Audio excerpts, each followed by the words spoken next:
experienced, very, very good to work with the Scoots. So here we go, jokO and Sparks. Best of 3, they're getting underway on Furious Heights. And here is jokO with the Mega Spawn, getting himself over to the LG, thankfully. And oh wow, he's cycling back around for these shards. And there you go, gonna make his way. This is a good spot to be in. Okay, that's a really good move from jokO there to intercept the guy taking the rail. He's a little bit slow. He could maybe have caught someone there had he not gone for the shards. I think he killed too much time there, but if someone was to be there. And he's a bit slow on the drop there to that red. Kinda costly. Kinda costly. Let's look at Sparks. Yeah, pretty costly. Look at his stack. Look at his position, no less. Oh god, he switched away at the wrong moment there. Very, very, very lucky for jokO. jokO trying a little bit of aggression there. I don't know. So Sparks right now, he's only really thinking about yellow Mega and position there. jokO went for an ambush. I like the idea of the ambush, but at the same time, Sparks he should have had reason to believe Sparks was 100, 200, and jokO was pretty low. So I mean, you have to get really, really lucky there. Or basically, you have to account on your opponent missing shots, or missing an unreasonable amount of shots to come out there. So that's kind of why I don't really like it so much. That mentality is not something I really like to apply to decision making. And that was a very clean, tidy little frag there by Sparks. Already going 3-0. And jokO made to lick the fall by Sparks there. I think we've seen Sparks on Furious Heights before, kind of playing really good. I think this is his map. And I think this is by far his best map. So, no surprises there. Sparks gonna land another rail. There we go. Making his way through to that red, just cycling. It already looks like Sparks has won the game. That's like what I'm feeling from his confidence, from how easily he's caught jokO off guard. But we'll see what jokO can do. He cannot make the ambushes like the one before though, where he's so outstacked. The ambushes are great, but to really make it work, you have to say that your element of surprise is only good for like 1 rocket, which I think is reasonable. So it's only good for 100 damage, let's say, which means that if you're going to go for a committed ambush like that, you got to say to yourself, okay, I'm guaranteeing myself the first rocket. That means I want to be even in this fight, best case scenario, after that 1 rocket. So that means I need 100 resources, or rather, he has to be 100 resources, but no more really above me. That's kind of a decentish way to think about it. And jokO is extremely outstacked in that situation, like probably 200-300 resources behind, so there's no way at all to win it. And there you go, Sparks is going to deal a lot more damage to jokO, going for the angle. Ooh, just missing that opportunity, but maintaining the control of the items. So there's another Mega picked up. Going to make his way back over to this red armor, and damage is guaranteed, and a frag occurs as well. So jokO getting getting his ass handed to him by Sparks right now. So not so good for him. Sparks is waiting. This is quite a lovely little ambush from Sparks. Even a bit of flare at the end there. That was a very dirty play by Sparks to catch jokO there.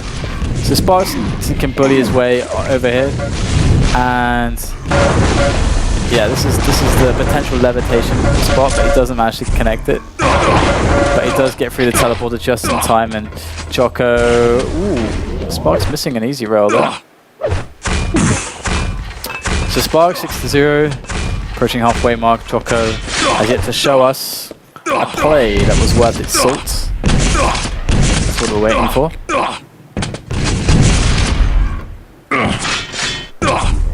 And Sparks now, with the Mega coming up very soon, is a little bit too slow, you know. He can't get optimal positioning, and it's up. He's locked up behind that choke point. gets his way through eventually, and he should win this fight, but it's going to be close. And that's a problem if his opponent spawns plasma. So he kind of, I like that he doesn't get the kill here. He doesn't want to get the kill there. He wants to fall back knowing that he has way more to fall back onto. In fact, there's almost nothing that jokO has to fall back on. I mean, let's look, see? Almost nothing. He's got 70 armor, but 100, 150. So, I mean, it's really, really nice. It's the safest possible play, and he's thinking about the next mega.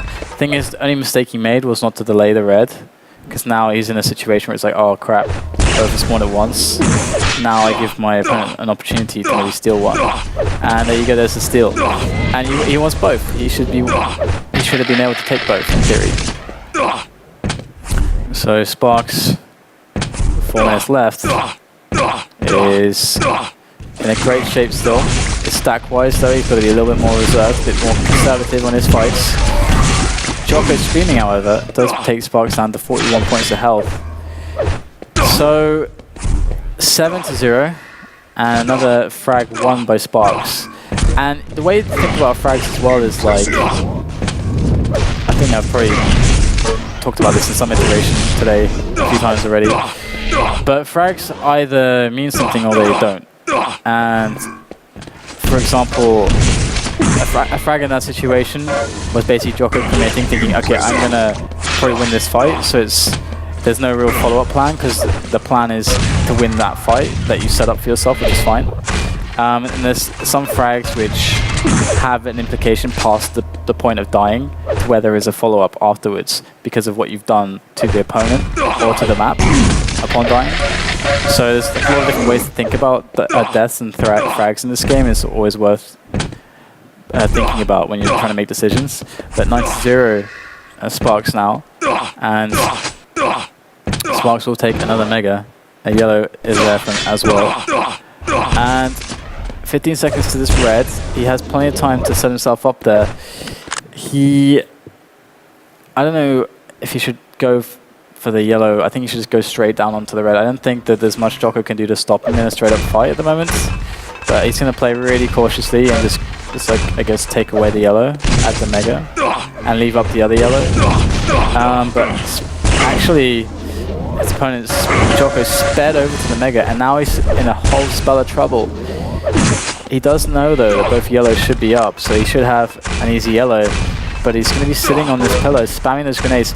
And I don't know if I like that, because it's quite possible that jokO could have gone high. If he goes high, then Sparks is potentially just dead. And he went to that yellow knowing though that both were up and that there could have only been that jokO was just there. So I don't know about this.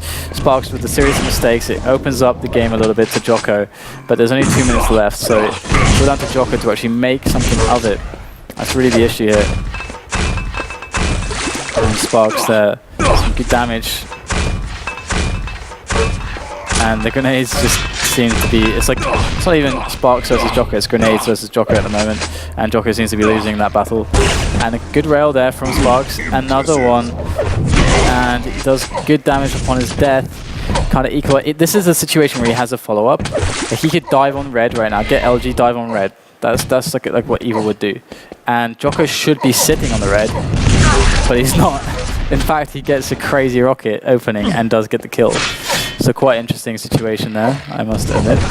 So rocket to the face, jokO, and he's screaming, and oh my god, oh my god. Alright, so everything's up. Red is going to be up soon enough as well. 1 minute 4, warning. 3, 2, 1. Red. Of course, if you're new to this, players don't see the item timers on the left. It's for us spectators to feel good about ourselves, and for us commentators to feel like we know something about the game because we can see all the item times, so not for the players. But 11-3 there, Sparks taking furious heights against jokO. It looked very convincing, but I have to say I do believe that Sparks is, I think this is by far his best map, if I remember correctly. So things could go very differently on the following maps. So we'll just have to see, really. Cure is the second map. So let's see what Sparks has to bring to the table on Cure. Perhaps he could bring something something interesting to the table, or perhaps jokO is a little bit more experienced here. Maybe has some advantages to show us that he can exploit against Sparks. It remains to be seen. I'll just let them know we're ready to go. And yeah, there we go. The game is getting underway. Both players are ready. 3, 2, 1, fight. There's jokO with the shards and the LG, and also the Mega. So this is always for me a more preferable start. I always like the LG is hard to take, so I like to have that. It gives you a good challenge on the red. Because you don't have to commit to the red, you can actually stand around here with the LG out, shooting at them as they take it. So it's just really nice at the start. But Sparks, which is fantastic rocket work, manages to win the day there instead, and it has himself an LG, has himself almost everything he needs. Ouch! jokO demolished. Sparks putting on the schooling of jokO there, and he finds jokO again and again. This could be his end. Some good rockets. Screaming.